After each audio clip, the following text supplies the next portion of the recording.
The checkered flag has finally dropped on the 2022 season, and you know exactly what that means. It means that we're going to be breaking it down 22 Grand Prix, 20 drivers, and giving each of those drivers a rating from the best of the best to just bad. Starting off with the Williams team at the bottom of the Constructors' Championship, and of course starting with Nicholas Latifi at the bottom of the Drivers' Championship. Finished 20th place, 2 points to his name, an average qualifying position of 18.59 with just one Q3 performance in Silverstone. It really wasn't a season to write home about for Nicholas Latifi. His highest finish, that 9th place, and that 1 points finish. But unfortunately, it's not going to be able to get him off the bottom of any of my rankings either. It's just bad for Nicholas Latifi.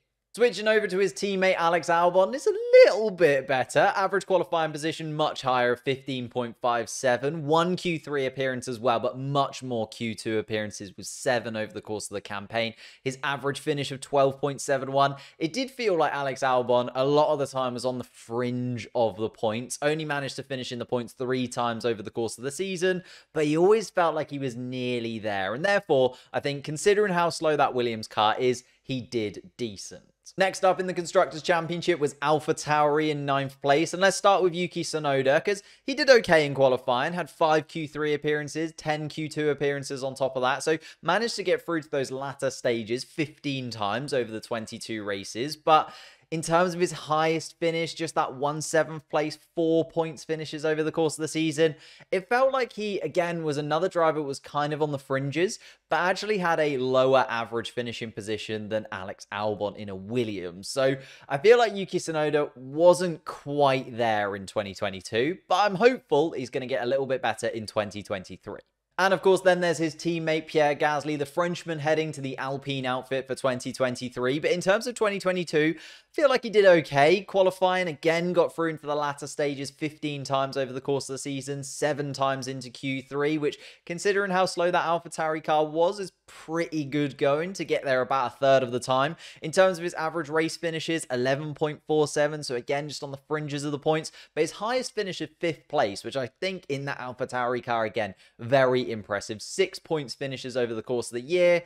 I think he took his foot off the gas a little bit towards the end of the season, though, and therefore I'm going to say he did decent. One more step up the ladder takes us to the Haas team, 37 points in the Constructors' Championship. Let's talk Kevin Magnussen first, because obviously he got his first pole position in 2022, and therefore I wanted to be really positive about Kevin Magnussen.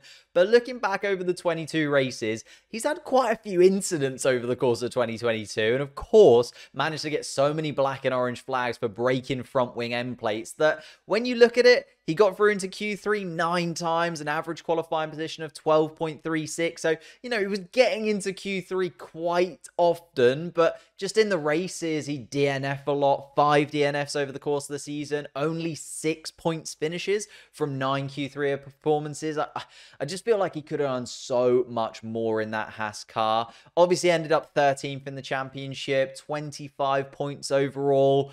I feel like it has to be kind of a middle ground for Kevin Magnussen. I'm going to put him in did decent, but I also feel like there could have been so much more. Saying that about Kevin Magnussen, though, his teammate Mick Schumacher really did struggle over the course of the 2022 season, and it was difficult to know what kind of expectations to put in place for Mick, because even though it is his second year in Formula 1, does that first year even really count? Like, it was a very tough year for Haas in 2021. You could only really rank him against Nikita Mazepin, but if you look at his stats over the course of the 2022 season, an average qualifying position of 14.45, average finishing position of 13.63, so he was making progress forwards more often than not. But then we also have to take into account that people obviously DNF from the races, whereas not many people DNF from qualifying. And his highest finish in 6th place, but only 2 points finishes over the course of the year. Only a couple of DNFs. So actually, considering, you know, we talked about him being so crash prone, he only had 2 DNFs over the course of the season. But I think it was the caliber of crash that he had over the course of the season, which obviously cost him his position in that Haas team.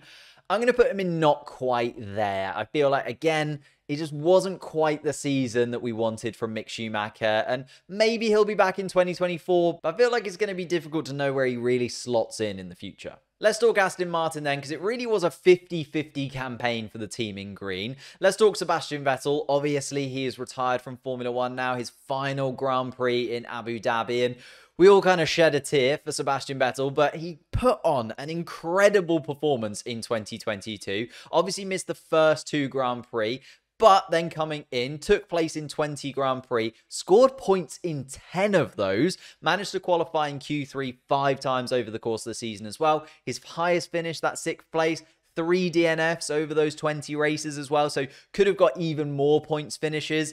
Finished 12th in the championship, 37 points, has to go into upper echelon. Whereas I don't really have that much praise for his teammate in Lance Stroll. I just feel like, considering the number of seasons that Lance Stroll has been in Formula 1, the fact that in the championship he's still hovering around with the likes of Yuki Tsunoda and Zhou Guanyu, who we'll get to in a little while. I know he's, just a bit ahead of those two in terms of the driver's standings, but the fact that he's so close to those two, I just really wouldn't expect from him. Then in terms of his qualifying, that Aston Martin really wasn't great in qualifying, so 15.77 on average for Lance Stroll, but even in the races, he was just on the fringes, 11.21. But considering where Vettel was and the amount of points finishes, 8 to Vettel's 10, 3 DNFs each.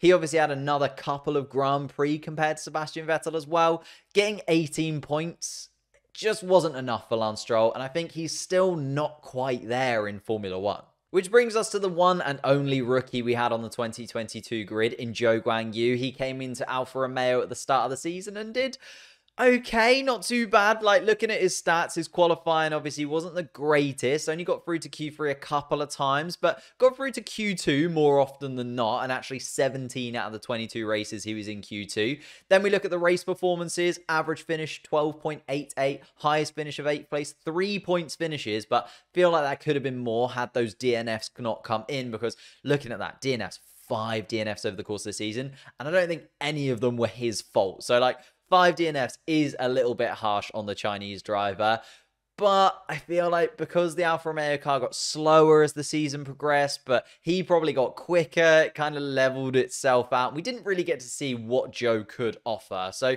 I'm going to put him in not quite there, because I feel like there's so much more to come for him in 2023.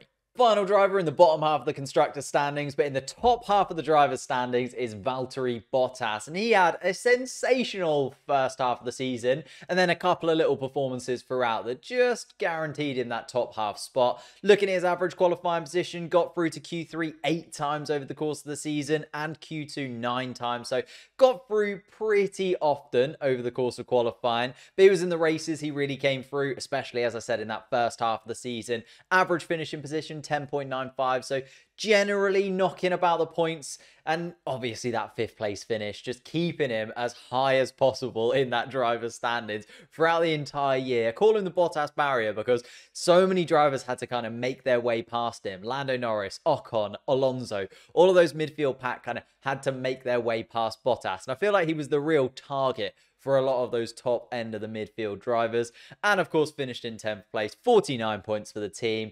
He has to go in did decent. Then we move up to the top half of the Constructors' Championship. Let's talk McLaren, and let's go positive first. Lando Norris, look at these stats. They are just obscene. His average qualifying position, 8.05. That is the best outside of those top 6 drivers. Obviously, Q3 appearances, you could put your house on him being in Q3, 16 out of 22 times. Race finishes, he finished best of the rest pretty much every single time. 7.8 in terms of his average finishing position. Highest finish, obviously, that podium in Imola. 17 points finishes, again, was just so incredibly consistent considering where that McLaren car was over the course of the season. Finished in 7th place, 122 points, was the only midfield car to break that 100 points barrier. Put him in the best of the best, and nobody can argue with me.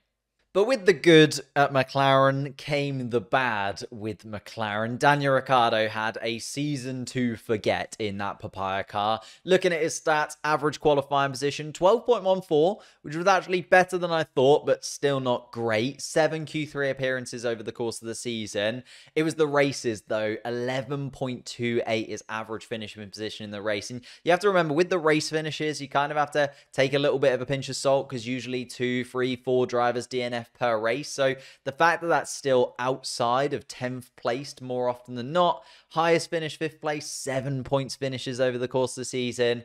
It just really was a campaign to forget for Daniel Ricciardo. Obviously, moving to Red Bull next season. Hopefully, he can revitalize his career somewhere else along the grid, but has to go in just bad for me.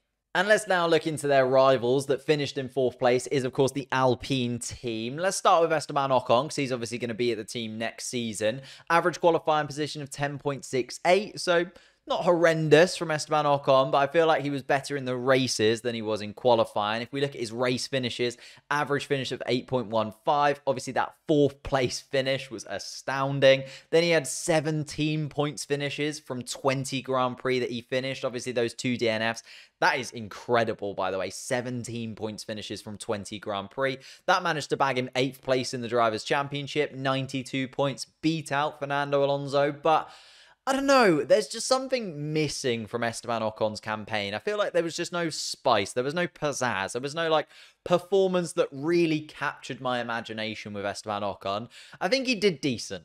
Whereas if you do want spice and you do want drama, you have to look to Fernando Alonso. He was box office again in 2022. His average qualifying position of 8.27 is incredibly good, just shy of Lando Norris. Those two really did go toe-to-toe in terms of that midfield qualifying positions.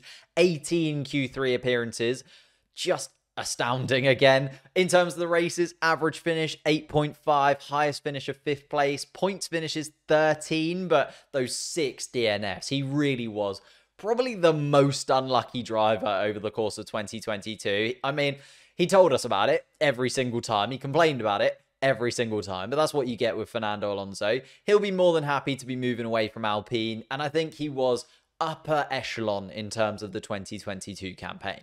Let's move up to the big boys then, the top 6, of course, and moving to Mercedes first, who finished 3rd in the Constructors' Championship. Let's talk Lewis Hamilton, the 7-time world champion, had a tricky 2022, especially as the beginning of the season was basically a write-off. Mercedes were trying loads of different things in his car just to try and get something to work with their brand new style of Formula 1 car for the 2022 campaign. And therefore, these stats are a little bit lopsided. Average qualifying position of 6.41. 0 pole positions, I think, was the standout thing for me, considering the rest of the guys that we're going to talk about in this video that are left to come all picked up at least 1 pole position. 20 Q3 appearances, though, and then, of course, the average finishing position where it counted in the race. He turned it up, especially towards the end of the season. 4.75 in terms of his average finish.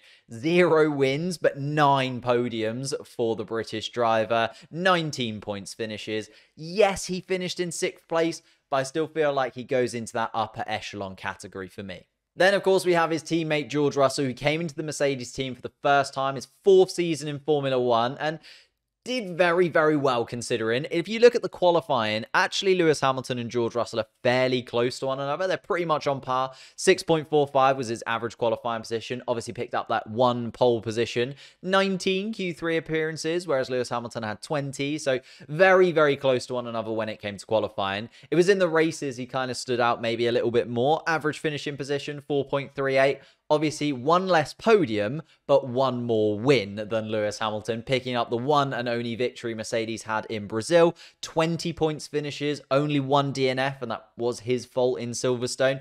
Also had a few crashes over the course of the year as well, and a few different bits and pieces that kind of went a bit weird. At first, I thought I was going to put him in best of the best, but I'm actually going to drop him down to upper echelon, because there were a few races in there where George Russell was maybe a little bit of a villain.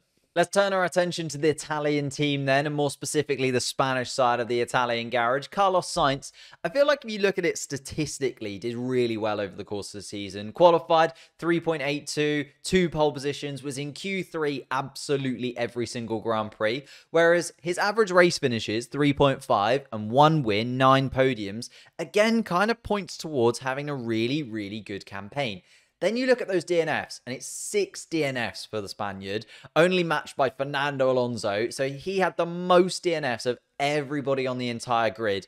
And I thought, you know, maybe that was Ferrari reliability, which it was some of the time. But if we look right back to the start of the season, Carlos Sainz was at fault for quite a few of those DNFs, and I feel like he could have finished much higher in terms of the championship than he finally did, so I'm going to drop him down a little bit there. I think he did decent, but I expected more from Carlos Sainz this season.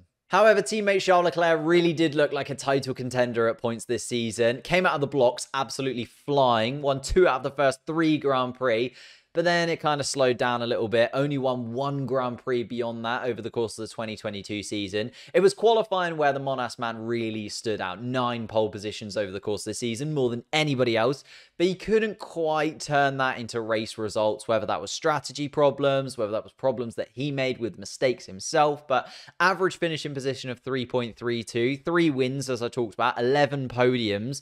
But those DNFs are going to come back to bite him. Finished second place in the championship overall. Probably should have been more comfortably in second place rather than it going all the way down to the wire in Abu Dhabi. But I still think this was a best of the best season, and Charles Leclerc was one of the top 3 drivers for me. Finally, we get to our top team in Red Bull. Start with Sergio Perez. The Mexican had a very good 2022 campaign. I think considering where he was coming into this campaign, there were still question marks over him as Max Verstappen's teammate and whether or not he'd really be able to hold a candle to Max Verstappen. Obviously, didn't quite do that over the course of the entirety of the 2022 campaign, but did pick up 2 wins, 11 podiums, 19 points finishes, got 1 pole position to his name as well, which was really lovely to see.